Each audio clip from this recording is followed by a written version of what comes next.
తెలుగుదేశం జాతీయ ప్రధాన కార్యదర్శి నారా లోకేష్ చంద్రబాబు సతీమణి భువనేశ్వరి అమరావతి చేరుకున్నారు. గన్నవరం విమానాశ్రయంలో లోకేష్ భువనేశ్వరిలకు పార్టీ నేతలు ఘన స్వాగతం పలికారు. గన్నవరం అభ్యర్థి ఎర్లగడ్డ వెంకట్రావు, పెద్ద కురపాడు అభ్యర్థి భాష్యం ప్రవీణ్ తదితరులు పుష్పగుచ్చం అందించి ఆహ్వానించారు. గన్నవరం విమానాశ్రయం నుంచి లోకేష్ భువనేశ్వరి కుటుంబ సభ్యులను ఉండవల్లిలోని తమ నివాసానికి బయలుదేరి వెళ్లారు. ఎగ్జిట్ పోల్స్ ఫలితాలు కూటమికి అనుకూలంగా రావడంతో పార్టీ శ్రేణుల్లో జోష్ కనిపిస్తుంది. పోలింగ్ ముగిశాక హైదరాబాద్ మీదుగా విదేశీ పర్యటనకు వెళ్లిన చంద్రబాబు దాదాపు 3 వారాల తర్వాత అమరావతి తిరిగి వచ్చారు. నేడు లోకేష్ భువనేశ్వరి ఆంధ్రప్రదేశ్ చేరుకున్నారు. అటు తెలుగుదేశం కేంద్ర కార్యాలయం ఎన్టీఆర్ భవన్ విద్యుత్ కాంతులతో దగదగలాడింది. ఎగ్జిట్ పోల్ ఫలితాలు తెలుగుదేశానికి అనుకూలంగా రావడంతో యువత కేరింతలు కొట్టారు.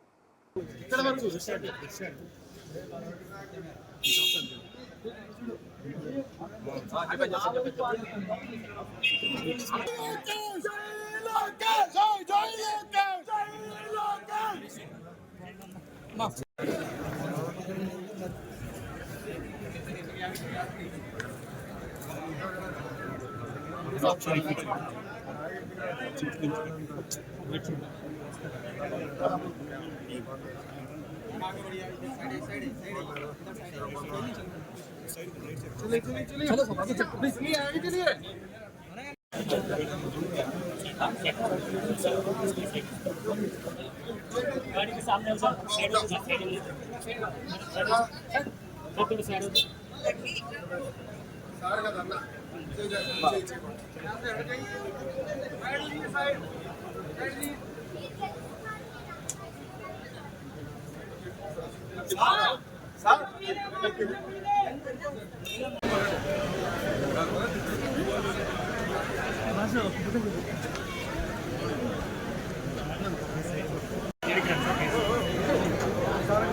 लगेज